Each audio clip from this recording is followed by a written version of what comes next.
Hello mga kabibig! Welcome back sa ating bagong YouTube channel. Ito ang pinakamaingay ng YouTuber sa balat ng YouTube.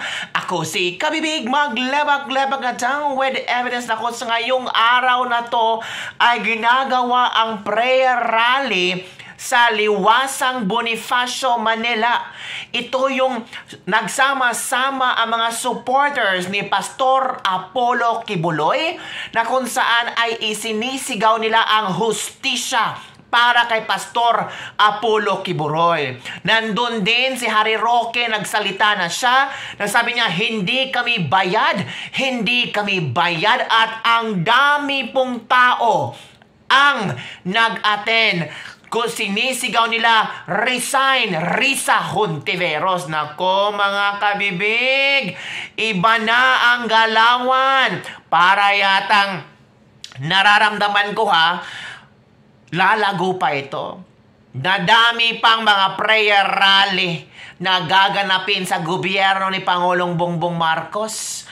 Naku mga kabibig, marami ding mga supporters ni Pastor Apollo Kibuloy ang nagsalita at talagang inilabas nila kung ano ang kanilang saloobin, kung ano ang kanilang nararamdaman ngayon na parang pinipersecute. Parang sinabi ng criminal na si Pastor Apollo Kibuloy kahit wala pang paglilitis. Bilang suporta kay Pastor Apollo Kibuloy ay nagsasagawa ngayong araw na ito simultaneous prayer rally ang key leaders ng Kingdom of Jesus Christ. Hindi lamang dito sa Pilipinas kundi maging mga nakabase sa ibang bansa. Ala, grabe. Oo nga no. Sa ang sulok ng mundo pala ito si Kibuloy, itong Kingdom of Jesus Christ. Nako, sabi ng iba, organic supporter sila ni Kibuloy at hindi bayad. Sino ba ang pinariringgan nila? Pati mga IP, nakiisa sa isinasagawang solidarity movement para kay Pastor Kibuloy. Naku mga kabibig, mga indigenous people ay sumali na rin. Sabi ng isang indigenous people na puro kasinungalingan lang ang binabato nila kay Pastor Apollo Kibuloy. Nang dahil daw sa SMNI at kay Pastor Apollo Kibuloy, unti-unti nang hindi na-recruit ang mga IP sa Mindanao. Naku, panoorin natin ang mga videos nila ha. Let's all watch these videos. Hindi kami bayad! Hindi kami bayad! Hindi kami bayad! Hindi kami bayad! Hindi kami bayad! Hindi kami bayad! Hindi kami bayad! Hindi kami bayad! Hindi kami bayad! Hindi kami bayad! Kayo ba ang narito nagbebenta ng inyong lagda? Hindi! Not for sale! Not for sale! Not for sale! Not for sale! Not for sale! Not for sale! Not for sale! Not for sale! Not for sale! Not for sale! Handa ba kayong ipaglaban ang ating saligang batas? Ipaglaban! Ipaglaban! Ipaglaban! Ipaglaban!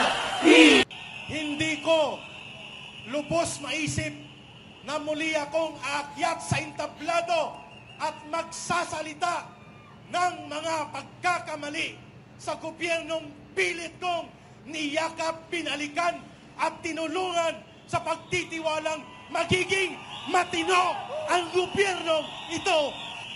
Iniwan ko ang madugo at marahas na buhay ng isang rebelde.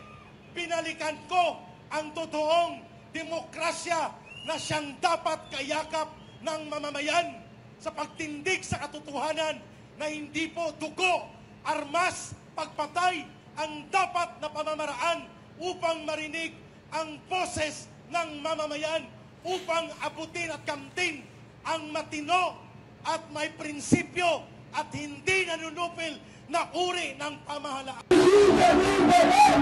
Hindi kami bayad! Hindi kami bayad! Hindi kami bayad!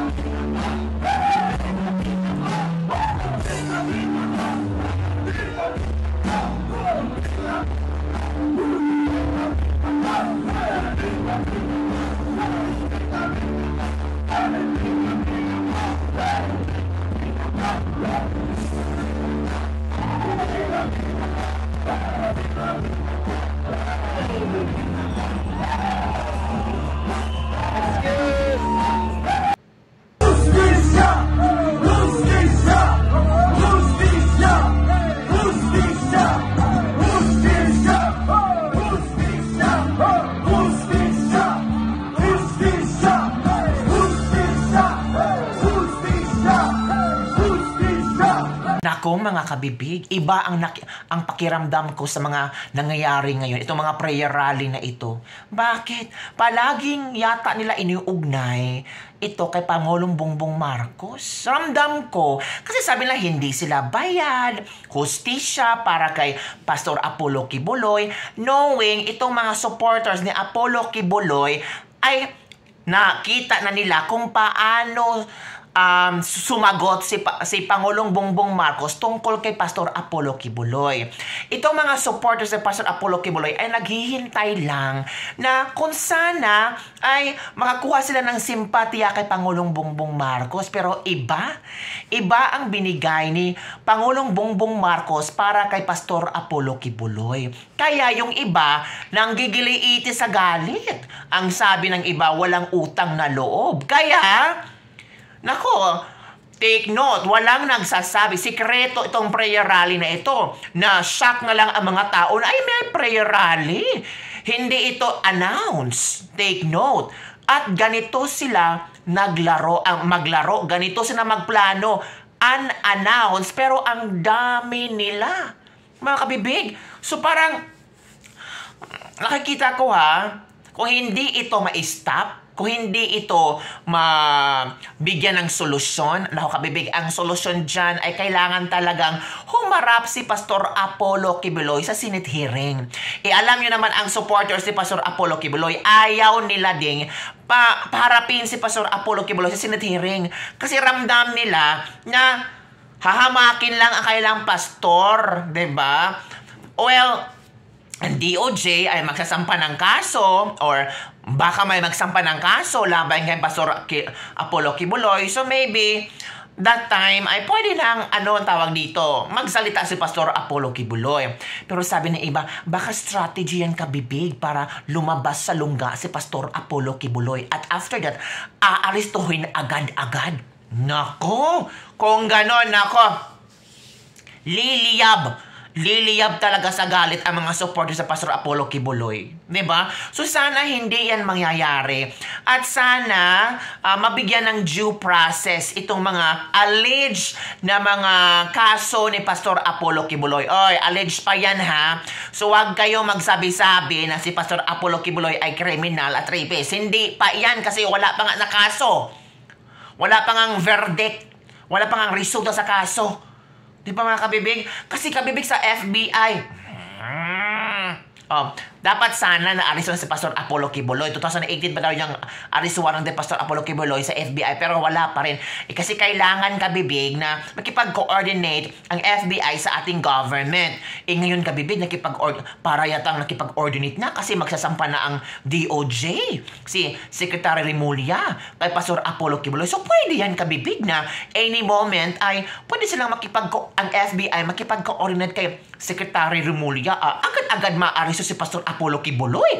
Ay, naku, ang gulo. So, ganon, mag-expect tayo kung ganon ang mangyari. Marami mga prayer rally. Baka ito nakabibig ang pagbagsak ni Pangulong Bongbong Marcos ang dahil kay Pastor Apollo Kibuloy. Oy, take note, hindi lang thousands ang supporters ni Pastor Apollo Kibuloy. Milyon-milyon ang supporters ni Pastor Apollo Kibuloy. At itong mga supporters ni Pastor Apollo Kibuloy na milyon-milyon ay bumoto kay Pangulong Bongbong Marcos. So, Pangulong Bongbong Marcos, wake up!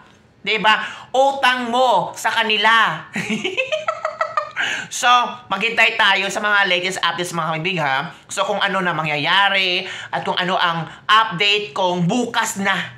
Diba? So, don't forget to like, subscribe, and share this video. Bye everyone! See you next time!